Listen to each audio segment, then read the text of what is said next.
Hello and a very warm welcome.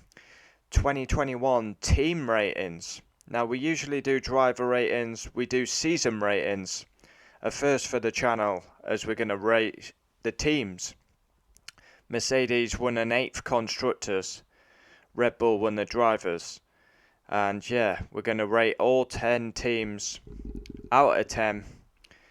And yeah, we're going to give a fair mark, a detailed description of why we give that mark. So let's start with Mercedes. 10. You got to give them 10. They've dominated the hybrid era. They've won an 8th constructors, and this team will go down in history. They've been very salty in defeat in the drivers, but in the constructors to win 8 in a row is exceptional, and they deserve huge credit. 613.5, 8 constructors. Unbelievable, really. Of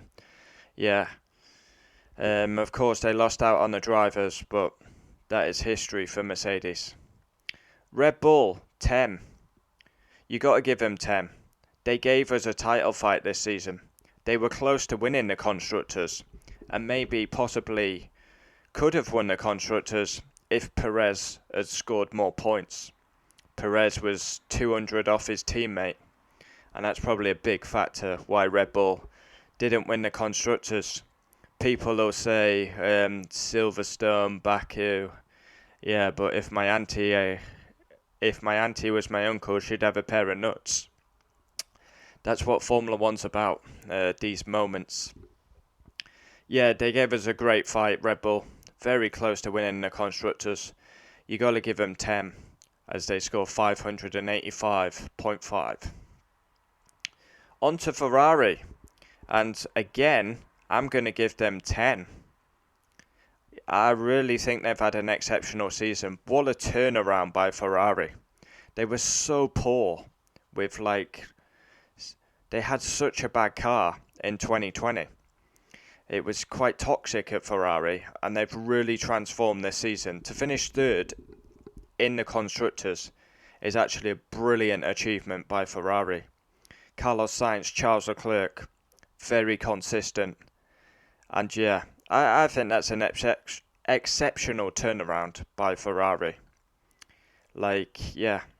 I think that's the best they could do this season, so I give them 10.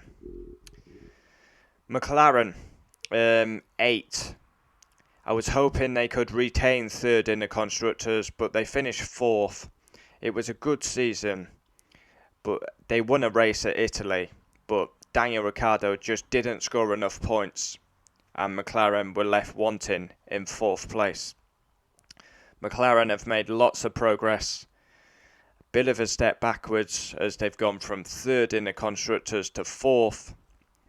But yeah, amazing to see McLaren back winning races and actually reliable and fighting for podiums and that. Next up we have Alpine, and I give them 8. They finished 5th in the constructors on 155 points. They obviously won a race, and they had a very good season, really. Of course, you would say the top 4 are out of sight, so that's probably the best Alpine could do. Obviously, rebranded from Renault to Alpine. Next, we go into Alfatari, and we give them 5 out of 10. Standard 5. I don't think there's anything exceptional there for Alfatari, but they did a solid season.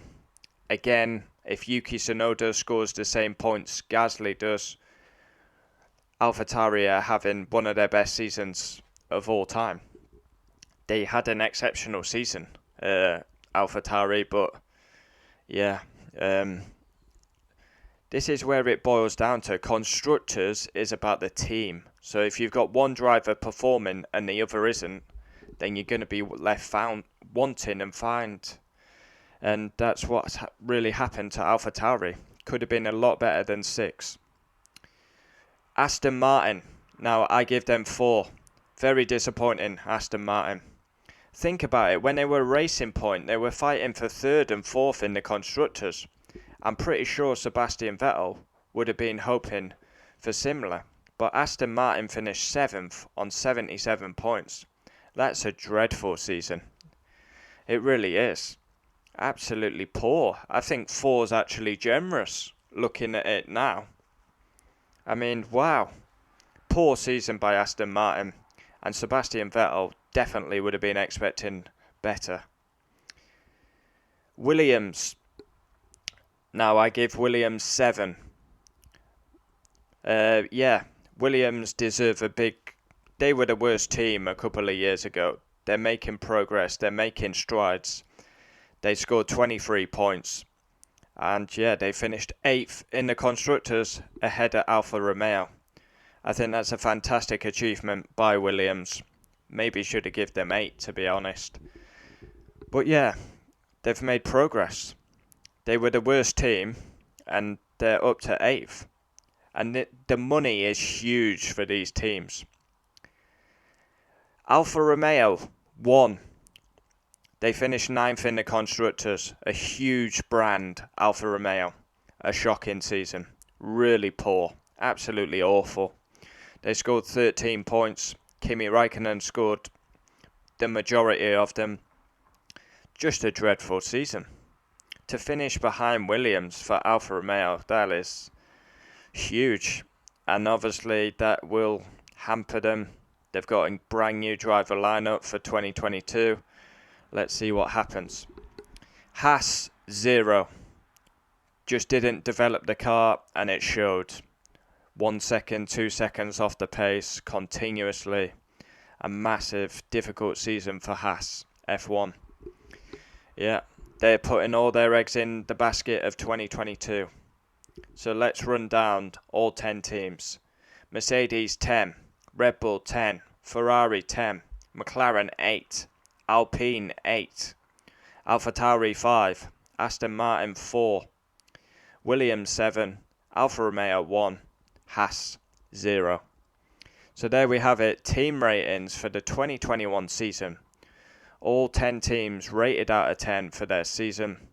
We will be having season awards. I'm just waiting for F1 to produce an overtake. I've got all the awards, but I need a best overtake. And off the top of my head, I don't, one usually stands out. So I'm waiting for that video to release. Then we'll have season awards, as I will choose the best overtake. Comment down below, we'll always reply. And this is kind of a new video. My loyal subscriber does team ratings. But I do them, I thought good idea to do it end of the season. Yeah, check out Mr. Joshy J's channel, F1 fan. And yeah, look out, F1 videos daily. Adios.